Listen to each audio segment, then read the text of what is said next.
வணக்கம் நண்பர்களே. இன்று தமிழ்நாடு சட்டமன்றத்தில் நடைபெற்ற விவாதம் அரசியல் வட்டாரங்களில் மட்டுமல்லாமல் பொதுமக்களிடையேயும் பெரும் கவனத்தை ஈர்த்துள்ளது. ஆளுநர் உரைக்கு நன்றி தெரிவிக்கும் தீர்மானத்தின் மீதான விவாதத்திற்கு பதிலளித்து முதலமைச்சர் விஜய் நீண்ட நேரம் உரையாற்றினார்.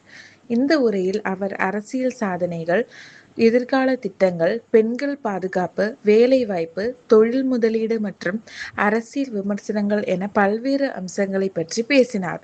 பெண்கள் பாதுகாப்பு குறித்து தனது உரையில் தொடக்கத்தில் பெண்களின் பாதுகாப்பு அரசின் முக்கிய முன்னுரிமை என்று கூறிய விஜய், அதற்காக சிங்கப்பெண் என்ற சிறப்பு பாதுகாப்பு படை உருவாக்கப்பட்டுள்ளதாக தெரிவித்தார். பெண்களுக்கு எதிரான குற்றங்களை தடுக்கவும் விரைவான நடவடிக்கைகள் எடுக்கவும் இந்த அமைப்பு உதவும் என்று அவர் கூறினார். போதைப்பொருள் ஒழிப்பு தமிழகத்தின் எதிர்கால தலைமுறையை பாதுகாக்க போதைப்பொருள் ஒழிப்பு அவசியம் என குறிப்பிட்ட அவர், மாநிலம் முழுவதும் தனிப்படை மூலம் நடவடிக்கைகள் எடுக்கப்பட்டு வருவதாக கூறினார். பள்ளி மற்றும் கல்லூரி மாணவர்களை போதைப்பொருள் பழக்கத்திலிருந்து காப்பாற்ற விழிப்புணர்வு திட்டங்களும் மேற்கொள்ளப்படுவதாக தெரிவித்தார். இலவச மின்சாரம் மற்றும் நலத்திட்டங்கள் பொதுமக்களுக்கு வழங்கப்பட்டு வரும் நலத்திட்டங்களை பட்டியலிட்ட விஜய், 200 யூனிட் வரை இலவச மின்சாரம் உள்ளிட்ட பல்வேறு திட்டங்கள் மக்களுக்கு நேரடியாக பயனளித்து வருவதாக கூறினார். ஏழை மற்றும் நடுத்தர மக்களின் வாழ்க்கை தரத்தை உயர்த்தும் நோக்கில் அரசு தொடர்ந்து செயல்பட்டு வருவதாகவும் தெரிவித்தார். வேலைவாய்ப்பு மற்றும் முதலீடுகள் தமிழ்நாட்டை தொழில் வளர்ச்சியின் முன்னணி மாநிலமாக மாற்றுவதற்காக முயற்சிகள் தீவிரமாக நடைபெற்று வருவதாக கூறிய விஜய், காஞ்சிபுரம், கோயம்புத்தூர் மற்றும் திருவள்ளூர் மாவட்டங்களில் புதிய முதலீட்டு திட்டங்கள் கையெழுத்தாகியுள்ளதாக தெரிவித்தார்.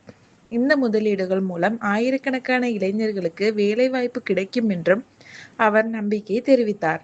தனது அரசியல் பயணம் குறித்து உரையில் மிகவும் பேசப்பட்ட பகுதி இதுதான். நான் சினிமாவில் இருந்து நேரடியாக வந்து முதல்வர் ஆகவில்லை, பல ஆண்டுகளாக மக்கள் சேவையில் ஈடுபட்டு வந்தேன் என்று விஜய் கூறினார். அரசியலில் தனது பயணத்தை குறைத்து மதிப்பிட முயற்சிப்பவர்களுக்கு இது ஒரு பதிலாக பார்க்கப்படுகிறது. எதிர்க்கட்சிகளுக்கு பதில் அரசின் செயல்பாடுகள் குறித்து எதிர்க்கட்சிகள் முன்வைத்த விமர்சனங்களுக்கு நேரடியாக பதிலளித்த விஜய், மக்கள் நலனே அரசின் முதன்மை நோக்கம் என்று வலியுறுத்தினார்.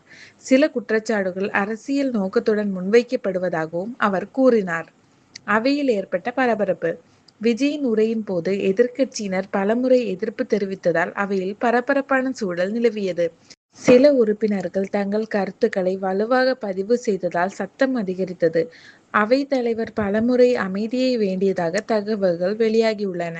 சமூக வலைதளங்களில் எதிர்வினை உரை முடிந்த சில நிமிடங்களிலேயே விஜய் ஸ்பீச், தமிழ்நாடு அசெம்பிளி போன்ற ஹேஷ்டேகுகள் சமூக வலைதளங்களில் ட்ரெண்டாக ஆரம்பித்தன. ஒரு தரப்பு விஜயின் பேச்சை வரலாற்று சிறப்புமிக்க உரை என்று பாராட்டி வருகிறது. மற்றொரு தரப்பு உரையில் கூறப்பட்ட சில விஷயங்களை விமர்சித்து வருகின்றது. இந்த விவாதத்தின் அரசியல் முக்கியத்துவம் இந்த உரை வெறும் சட்டமன்ற பேச்சு மட்டுமல்ல, வரவிருக்கும் அரசியல் சூழ்நிலையில் அரசின் நிலைப்பாட்டை விளக்கும் முக்கியமான உரையாகவும் பார்க்கப்படுகிறது. விஜய் தனது அரசின் சாதனைகளை முன்னிறுத்தியதோடு எதிர்கால திட்டங்களையும் மக்களிடம் எடுத்துரைக்க முயன்றுள்ளார். மொத்தத்தில் இன்று சட்டமன்றத்தில் விஜய் ஆற்றிய உரை அரசியல் வட்டாரங்களில் பெரிய விவாதத்தை உருவாக்கியுள்ளது. இந்த உரை தமிழக அரசியலில் அடுத்த சில நாட்களுக்கு முக்கிய பேசு பொருளாக இருக்கும் என்பதில் சந்தேகமில்லை. நண்பர்களே, இன்று சட்டமன்றத்தில் விஜய் பேசிய கருத்துக்கள் குறித்து உங்கள் கருத்து என்ன?